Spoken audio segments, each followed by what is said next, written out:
Hello friend, आज की इस वीडियो में मैं आपको बताने वाला हूँ सुमित्रा नंदन पंत जी का जीवन परिचय, जो कि बहुत ही ज़्यादा इंपॉर्टेंट है और बहुत याद करना आसान है इनका। ठीक है ना। देखो, सुमित्रा नंदन पंत जी का जन्म कहाँ हुआ था? 1900 ईस्वी में। 1900 ईस्वी में सोचो कितना आसान है याद करना। 1900 ईस्वी में अल्मोड़ा जिले के कौसानी नामक गांव में हुआ था। कहाँ पर हुआ था? कौसानी नामक गांव में हुआ था। कहाँ? अल्मोड़ा जिले के कौसानी नामक ग्राम में हुआ था। इनके पिता का नाम पंडित गंगा दत्त। अब देखो, पंत तो लगेगा ही, पंडित गंगा दत्त समझोगे क्या मैं बोलना चाह रहा हूँ था। और 6 ही घंटे बाद जैसे इनका जन्म हुआ ना, इनकी माता का क्या हो गया? देहांत हो गया। तथा तब इनका पालन पोषण कौन करेगा? इनके पिता किए और इनके दादी ने इनका पालन पोषण किया। और इनका जो प्रारंभिक शिक्षा था इनके ही गांव में हुआ, इनके ही जिले में हुआ, इनके ही कस्बे में हुआ। ठीक है ना। इसी प्रकार से इन्होंने बीए की परीक्षा की। बीए कहाँ से की? प्रयागराज यानी इलाहाबाद से इन्होंने किया। ठीक है ना।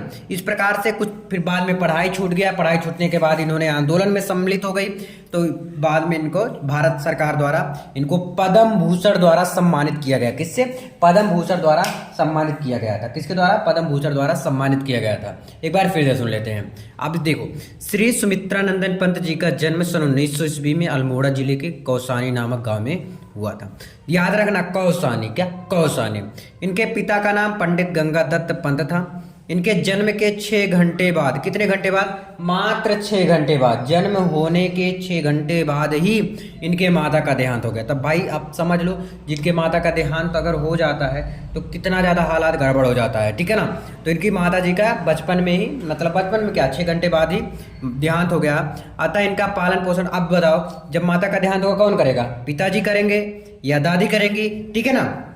गोद में हुआ इनके। देखो, पालन पोषण किसके गोद में हुआ? पिता और दादी के गोद में हुआ। इनके बचपन का नाम गुसाई दत्त था।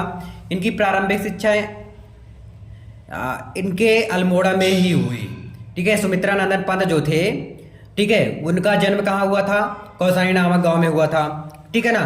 और ये इनके पिता, इनका बचपन के नाम क्या था? गुसाई दत्त था। ठीक है। इनकी प्रारंभिक शिक्षा इनके अल्मोड़ा। और सुमित्रा नंदन पंत कोई लड़की नहीं है, याद रखना। ठीक है। और उच्च शिक्षा के लिए वाराणसी गए और यहाँ से इन्होंने 10वीं की परीक्षा प्राप्त कर ली है। ठीक है। इन्होंने बीए की परीक्षा के लिए इलाहाबाद में प्रवेश लिए, किंतु परीक्षा से पहले ही विद्यालय छूट गया।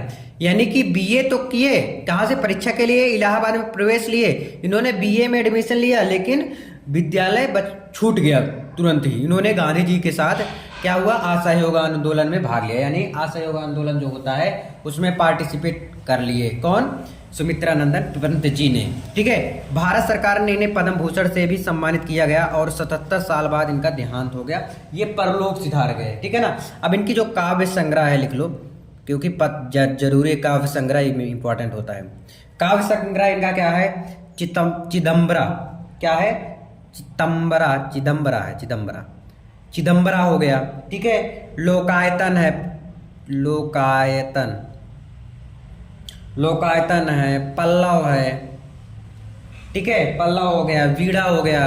इस प्रकार से इनका सुमित्रा नंदन पंत जी का सब कुछ रहा। आई होप आप लोग समझोगे। आज के लिए बस इतना ही। मिलते रहे वीडियो में। कमेंट करके बताना समझ आया कि नहीं। Thank you.